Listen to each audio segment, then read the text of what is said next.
आज के इस वीडियो में हम बात करने वाले हैं न्यूटन्स लॉज ऑफ मोशंस के बारे में। दोस्तों, हमारे चारों तरफ कई तरीके के मोशंस होते रहते हैं। जैसे मान लीजिए आप सड़क पर पैदल जा रहे हैं तो इस टाइम आप एक लीनियर मोशन कर रहे हैं। उसी तरह अगर आप एक गोल मैदान में दौड़ रहे हैं तो उस टाइम आप एक सर्कुलर मोशन कर रहे हैं।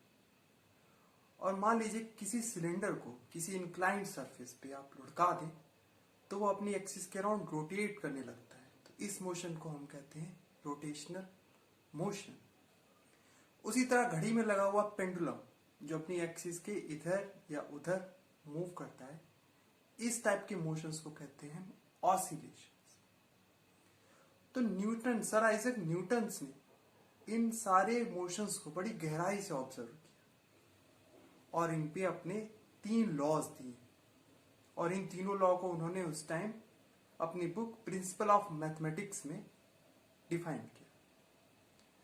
तो न्यूटन का लॉ जो बताता है वो ये बताता है कि अगर कोई बॉडी रेस्ट में है तो ये रेस्ट में क्यों है, या अगर कोई बॉडी पे कोई फोर्स लगाया जाता है तो ये एक्सीलरेट करती है, तो ये जो एक्सीलरेशन है वो उस फोर्स और उस बॉडी के मास से कैसे रिलेट करता है।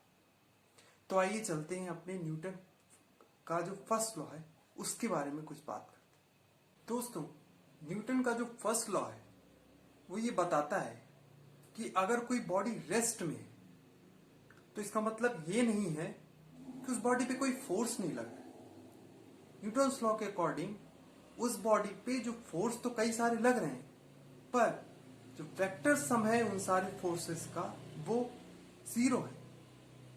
ये वेक्टर सम का क्या मतलब है? वेक्टर सम का मतलब ये है कि उस पे जो फोर्स लग रहे हैं तो उन सारे फोर्सेस का मैग्नीट्यूड के साथ साथ डायरेक्शंस का जो अगर हम सम करेंगे तो ये सम आपका 0 के इक्वल होगा।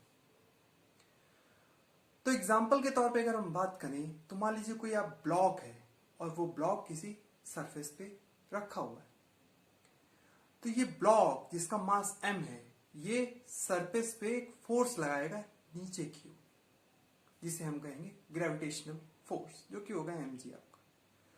तो ये ब्लॉक जब सरफेस पे नीचे की ओर एक फोर्स लगा रहा है तो ये सरफेस ब्लॉक को रोक रहा है नीचे जाने से।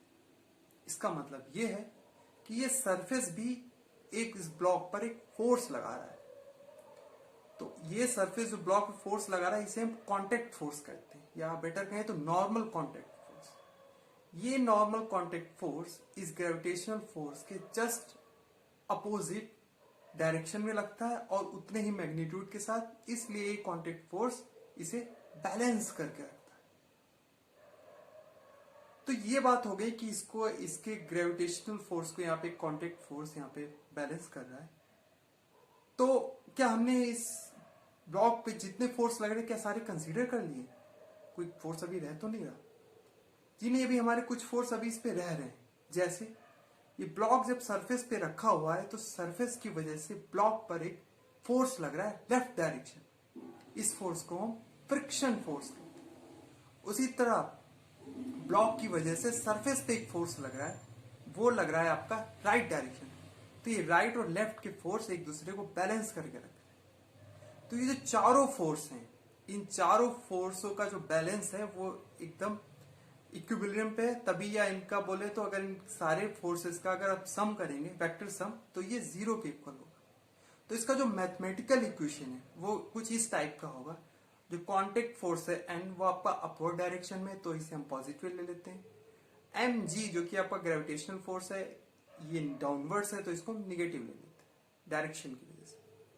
प्लस एक आपको जो लेफ्ट में फोर्स लग रहा है इसको हम निगेटिव ले लेते हैं, प्लस एक जो राइट में फोर्स लग रहा है इसको f ले लेते हैं। ड्यू टू डायरेक्शन हमने यहाँ पे निगेटिव पॉजिटिव साइन दिया है, ये बता रहा है कि एक दूसरे के अपोजिट। तो इनका सम जो है ये यहाँ पे 0 है, इस वजह से ये जो ब्लॉक है इस सरफेस पे रेस्ट पे रखा हुआ। सो ये था न्यूटन फर्स्ट लॉ के बारे में बात हो गई। अब हम बात करते हैं कि हमारा न्यूटन सेकेंड और थर्ड लॉ क्या है, जो कि मैं बात करूंगा अपने अगले वीडियो में। तो मिलते हैं नेक्स्ट वीडियो में। नमस्ते।